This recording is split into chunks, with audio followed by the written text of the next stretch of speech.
Folks, I'm back with another card review. We've only got a couple left. This one's flown by, but we got a new legendary and some just crazy game-breaking new cards. Hey, buddy, watch this. That's right, we're starting off with Goru the Mytree. Great pun, new legendary for Druid.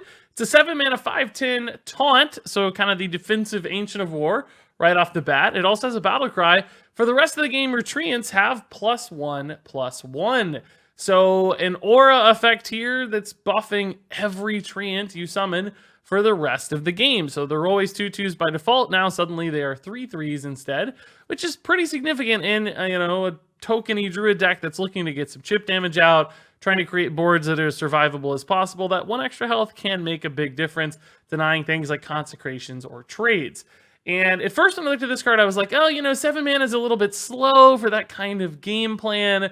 Traditionally, token druids get out to faster starts. This is coming down later. Like, you're going to have wasted half of your treants by the time you get there. But the more I thought about it, this is a deck that can reload a lot, as we've seen token druid do.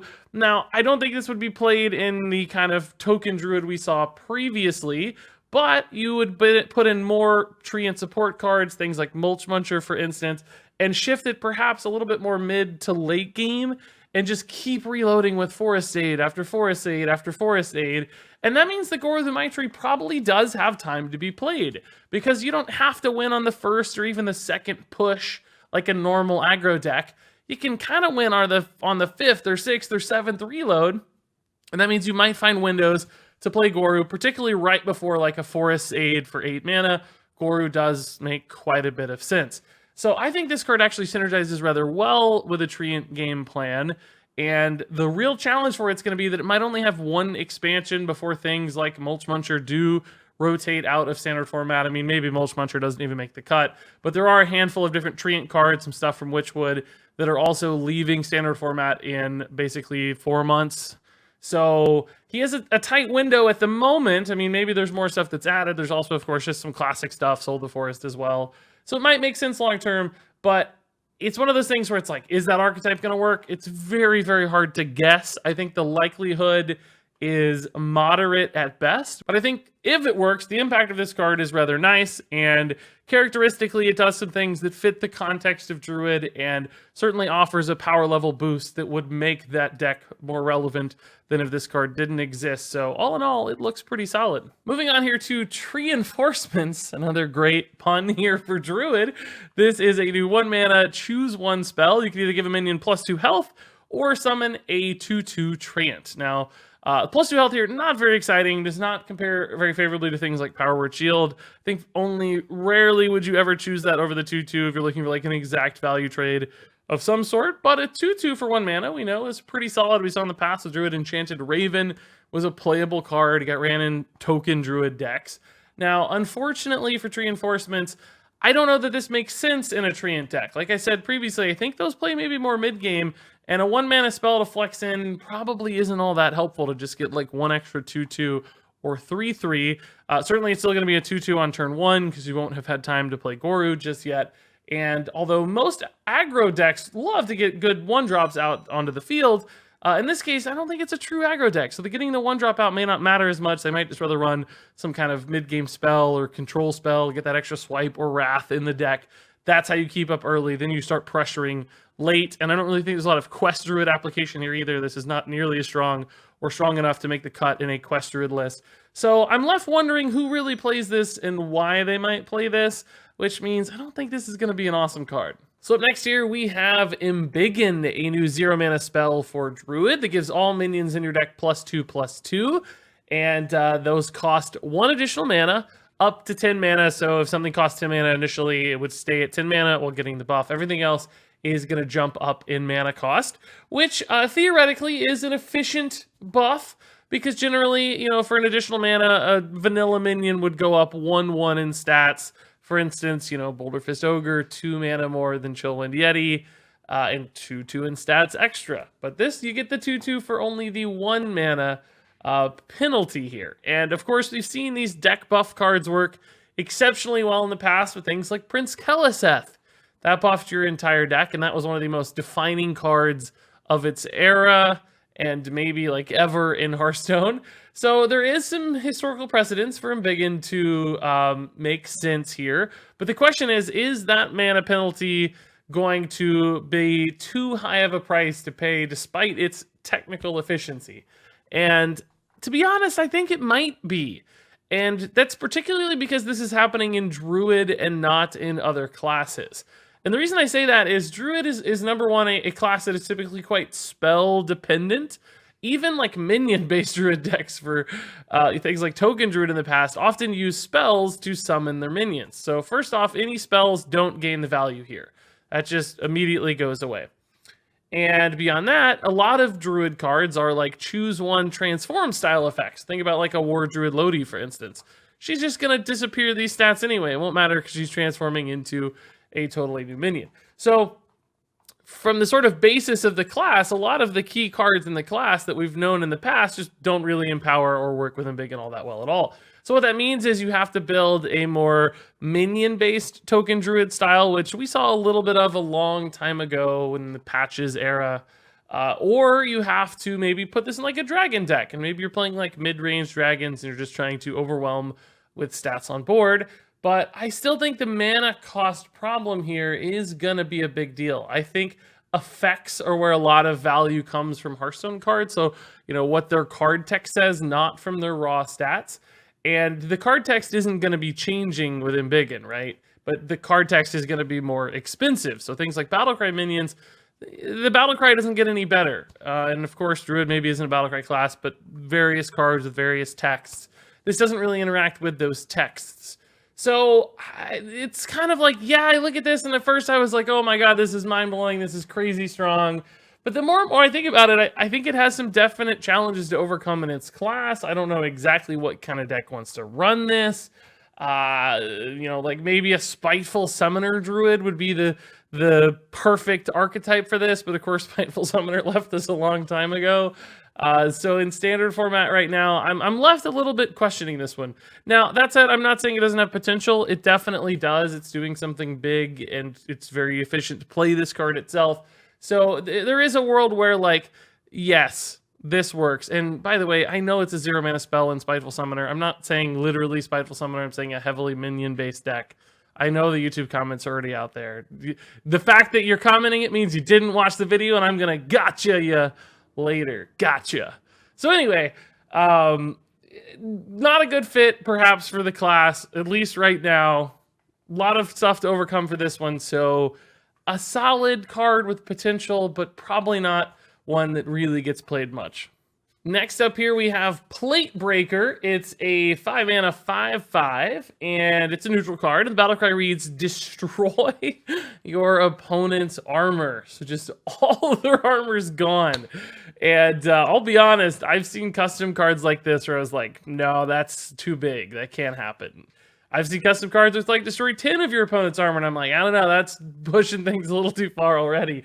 But Blizzard just went all out, man. Just destroy your opponent's armor. And yeah, that's clearly a good effect. This could be, you know, theoretically infinite damage. You know, there's those crazy armor druids in Wild. This could be like a 2,500 damage card. The Super Pyroblast. Now, normally in our set, it's not going to be that, right? It's normally going to do something like 15 damage, 10, maybe against, you know, druids or hyper control warriors. You get to that like 20 plus damage range occasionally, which is still very, very big.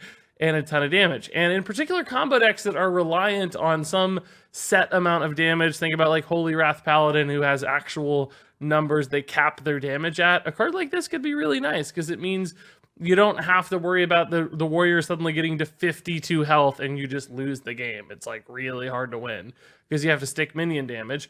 With Plate Breaker, you just wipe that extra armor off and you're basically good to go. So yes, of course, I could see all kinds of damage-based combo decks utilizing Plate Breaker as a tech card just to prevent any sort of bad matchups.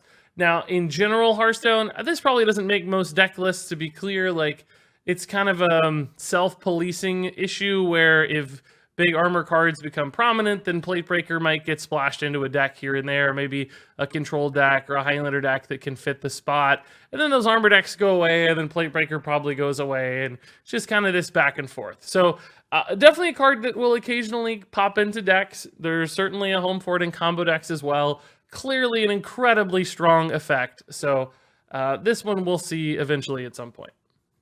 Moving on here, we have the Wormrest Purifier, a new 2-mana 3/2 neutral epic battlecry. Transform all neutral cards in your deck into random cards from your class. And this is a really cool idea, playing with class versus neutral associations and basically allowing you to swap on the fly. And although cool and fun, I don't think it really has a lot of competitive viability. I don't see why you'd necessarily want to do that. Like, yes, in general, class cards are stronger than neutral cards, but if the neutral cards in your deck, that means you put them there for a reason, and they're probably doing something that synergizes rather nicely, whereas there are still a lot of bad class cards, and when you get random stuff, you're going to roll into some pretty bad class cards as well. So I just don't see who's wanting to run this, why they're wanting to run this. It's definitely a lot of fun. It could be cool, really good in Arena to empower some of your bad neutral cards into class cards. So this just feels like one of those cards that was probably designed for those sorts of game modes, but doesn't really have any standard format viability. Next up here is the Evil Quartermaster, a new 3-mana 2/3 for Warrior. And the battle card reads, add a lackey to your hand, but also gain 3 armor. And this is a really cool little, speed bump, as I call them, control sort of card. You plop this into a slower deck, and you get yourself a little bit of a stat play on board, something to do in early turns, something just to flex into a turn later. It gives you a little bit of life along the way, so you're not like sacrificing much when it comes to a hero power, for instance, and you potentially get quite a bit of resource generation as well via lackeys. And I think lackeys actually, with the new Draconic Lackey and with some new stuff in the 1-mana drop, like the new Depth Charge, that's a really good control card, but a really bad aggro low roll. I think lackeys are more control-oriented than aggro-oriented like they used to be in the past. So, whereas before I would have said, like, lackeys are only okay in control decks, you kind of needed to hit, like, a good ethereal lackey. Now I think lackeys are actually pretty solid in control decks and can really channel into some big-time resources. That Draconic Lackey can hit Dragon Queen Alexstrasza, and it's like, boom, suddenly my deck just got 4 extra amazing cards. So I think there's a lot of upside on this in slower decks, maybe even mid-range decks occasionally as well, just to keep the gears turning. A card like this can really help you find plays. So for me, the Evil Quartermaster is a great fit in those kinds of decks. I think there's all sorts of Warrior precedent for cards like this one. It does what they want it to do. It generates resources, slows down opponents. That's a really nice card. Next up here is the Cobalt Spell Kin, a new 5-mana 3/5 dragon. And the battle cry will add 2 1-cost spells from your class to your hand. And that's a really cool effect. So 2 cards generated here off of this one. And each class does have a suite of 1-mana cards, or 1-mana spells specifically available. If you look at some classes, they're pretty good. If you look at other classes, they're kind of iffy. So like, for instance, Mage could use this really well in a tempo deck with Sorcerer's Apprentice and Mana Cyclone to generate extra ammunition to throw out there with your Chinvala and make some kind of crazy big play, because Mage has some pretty good 1-mana spells. We've also got these side quests coming into this expansion, so you'll probably be able to generate side quests off of this. And then another class like Warrior has things like Shield Slam, for instance. Maybe getting an extra Shield Slam could be rather nice, and they don't have too many crazy low rolls in Warrior either. Whereas other classes like Paladin, like maybe you don't want a bunch of secrets and weird buffs, or maybe you do if your deck's designed to do that. I don't know. Well, that's for you to figure out. But regardless, this does generate quite a bit of stuff for its cost, and I think there are certain decks that could utilize that well. Now, I'll say this does sort of occupy a spot in your list, and like maybe it whiffs, and the consistency issues here could keep this one in check. But if you just need some solid dragon bodies in a mid-range or control deck, this card could pop in. Beyond that, I think this is a card that's going to just be, discovered off Draconic Lackey a lot. It's going to make some big plays. So although it may not get played a ton in actual deck lists, this will still be a very significant card moving forward, and one that we see a lot, and you're probably pretty happy to find off of those Discover and Random Dragon generation effects as well. Moving on here to the Bronze Explorer, we have ourselves another little Explorer Dragon, this time for Paladin. It's a 3-mana 2/3 with Lifesteal and Battlecry, Discover a dragon. So another sort of speed bump style card in what I think will probably be played in slower, more control-oriented decks. You got some lifesteal on this one instead of armor gain, which is kind of iffy. It's not guaranteed. I don't really just like lifesteal on non-rush minions or minions that can't go 2 for 1 like Zilliax. Most of the time, lifesteal like this kind of whiffs. It always feels good. You're always like, oh, lifesteal. Oh, boy, I love that. But it never really seems to pan out. So that kind of leaves me a little meh. But still, discovering a dragon, as we've seen with some of these other ones, is a nice way to just cycle into new stuff, play a card down, slow down your aggro opponent, and keep things moving. We've also got, some hand debuff stuff in Paladin specifically. So adding dragons to your hand and keeping your hand full of dragons is particularly advantageous in a class like Paladin. And a card like this helps you do that. You can play play dragons while still retaining dragons in hand. And that could be pretty important. So I don't think this card will be like the first thing you grab when you're assembling a dragon list, and it won't be the thing you're most excited about, but it definitely has a chance to make it into some kind of dragon paladin list. Maybe, the last 5 cards sort of thing, and probably not a tier 1 deck, but nonetheless a fine playable card. Goru the Mytree is a 4-star card.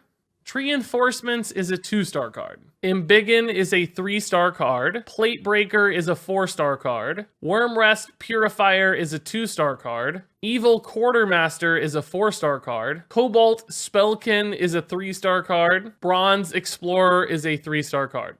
And there you go, folks. That wraps it up for this card review. Don't forget to check out the link in the description below for my 75,000 subs giveaway. It's closing up soon, so if you want to get those entries in, you got to do it now. That said, hope you enjoyed this video, and if you did, leave some thoughts in the comments below on all these cards. Otherwise, thanks much for watching, and until next time, game on.